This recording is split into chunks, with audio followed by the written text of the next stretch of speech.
Yu-Gi-Oh! Fanatics from all around the world, I got another deck profile for you today, and today it's the Timelords. It's so much fun. It has a stall aspect, it has a burn aspect, and it has the spiders. Spiders. Alright, without further ado, let's get going.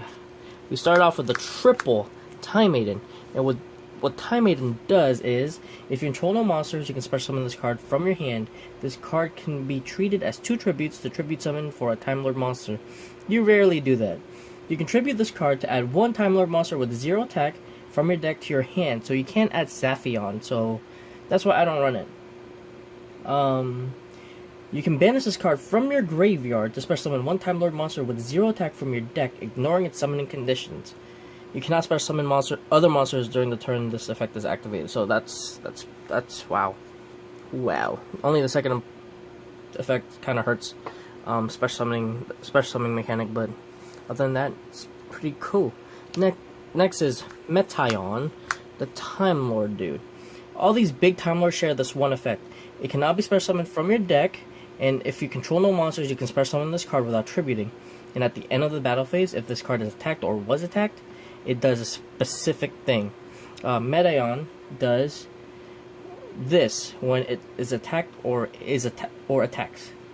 It can return as many monsters on the field as possible to the hand, other than this card, and if you do, inflict 300 damage to your opponent for each card returned. That's pretty badass.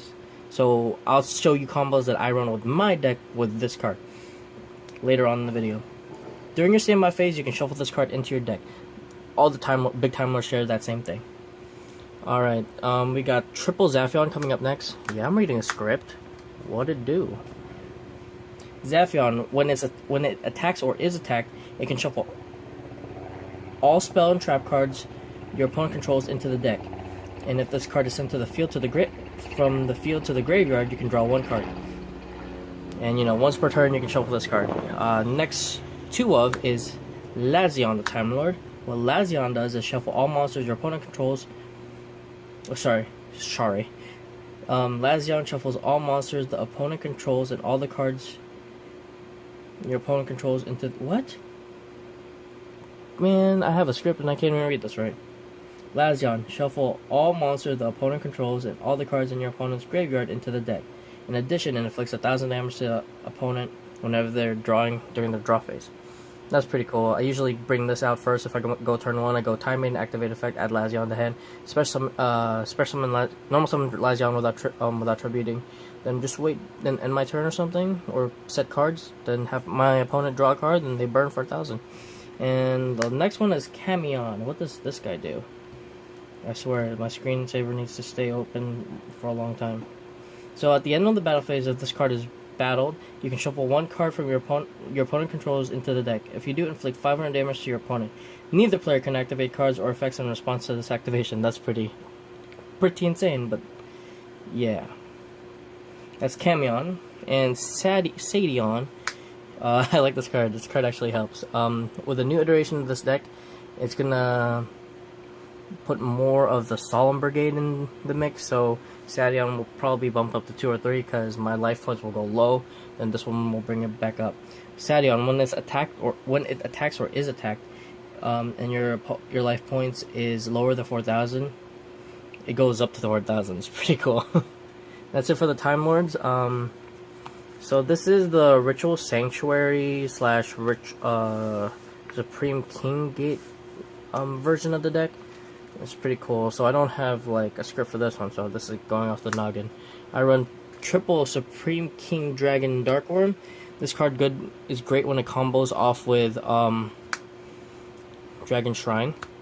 You activate Dragon Shrine to send Darkworm, and you control no monsters. You can special summon Darkworm. Activate its effect, you can either add Supreme King Gate Infinity or Supreme King Gate 0. I usually add the high one because the low one is only, I only run 1, so I'd rather have the high one first, and you could use this as the other scale. Let's say you have another one in hand, so that's pretty cool. You could pendulum summon your Time Lord, which is pretty ballin', actually. For the little burn aspect, I run Gallus, the Star Beast. This card's really cool.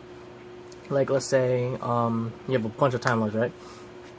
Activate Gallus, revealing Gallus from your hand to mill the top card from your hand, from your deck to your graveyard. Then what Gallus does is that, depending on what's milled, if it's a monster that has a level, most of them have levels, right? Your opponent takes burn damage, depending on its level, times I believe it's like 200. So if it's a Time Lord that got milled, that's 10 times 2, or yeah, 10 stars times 200, so that's 2,000, right? So yeah, then Genix Alley Birdman just helps bounce this back.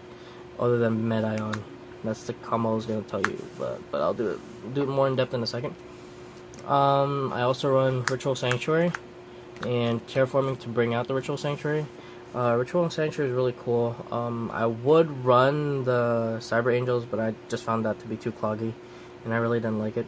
Personal preference, of course.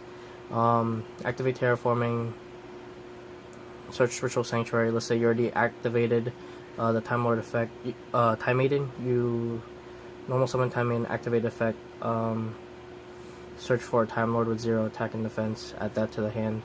Then you can activate Ritual Sanctuary, special summon back that Time Maiden, and I believe you can do it again. So if I'm wrong, please let me know. But yeah, you can activate effect, search another Time Lord, so you have 2 different options. You could also do the second part after that, but I don't want to risk not having the Time Maiden in the grave, especially if there's a Ritual Sanctuary up on the field, because you can just recycle all your spells and traps, or spells and traps in general, to get more advantage of bringing out Time Maiden. For draw power, we use Advanced Draw. You contribute 1 face level 8 or higher monster you control, then draw 2 cards. It's pretty good. It's like Pot of Greed, but you have to lose a monster, but that's fine. Double Dark Hole for board wipes, and double Dragon Shrine to send Dark Worm mostly. Regeki for the other board wipe. 1 for 1 to special summon Time Maiden. Foolish Burial, let's say you already have Ritual Sanctuary up, but you don't have a Time Maiden. You activate Foolish Burial, send Time Maiden to the grave, then special summon Time Maiden with Ritual Sanctuary. It's pretty cool by shuffling back for Foolish Burial. Storming Mirror Force, I couldn't think of anything, so I just put Storming Mirror Force there. Torrential Tribute is pretty cool because if a Time Lord is on the field, and let's say this is turn 1, you set Torrential Tribute, your opponent goes off and they don't think you have anything, they overextend by 1 more card, you activate Torrential Tribute, then just destroy their whole field, because the Time Lords cannot be destroyed by battle or card effects, so yeah, that's that. Wow. For a deck profile, that's pretty long. I'm doing pretty good. For the extra deck, let's start with the level 3. I run 1 Levier, the Sea Dragon, because you'll banish your Time Maiden, so it's good to bring it back, but not that same turn, because you can't special summon Levier. If you do that the turn you activate Time Maiden's effect by banishing stuff, you can't bring out Leviers because you can't special summon anything else.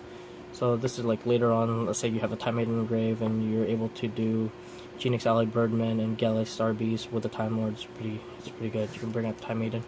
Level 4s, Castel, Gaga Samurai, Daigasto Emerald for their recyclability, double attacker, target 1 card on the field, face up, spell or trap, I believe. I forget. Oh, target 1 face up monster on the field. It's been a while. Then the other Castel, the Tornado Dragon. Abyss Dweller, and the Utopia package. For the rank 10s, which basically you'll probably be going into the most, Gustav Max and Super Dora. Gustav Max will probably be the one you'll run into the most, that you'll make. Time Lords are level 10, and if you do the Pendulum aspect, you can have 2 of them on the field. You burn with Gallus, you burn with Meta on one of the attacks, returns Gallus back to the hand. You special summon Gallus again, burn another thing, and I believe you can activate Time Maiden's effect in the grave after that to bring another Time Lord, but the hindrance of that is that you can't bring this out. I thought it could, then I just remember what Time Maiden does. And like I said in the beginning, spiders, we got number 35, this is level 10, there's level 10, then you could change it to level 11, then level 12, this card's ballin', but I like this card more. I think this is the one that, depending on the life point differential, this gains its attack and defense, as well as every monster on your side of the field. So your monster can get really big and beefy. So that's my deck profile for Time Lords. Hope you guys liked it. Hopefully it was informative. Hopefully I said everything correctly. If not, please correct me, because Yu-Gi-Oh! Is a community of helping people, for the most part, in learning and playing the game that they love. With that being said, I'm signing out, and see you again tomorrow.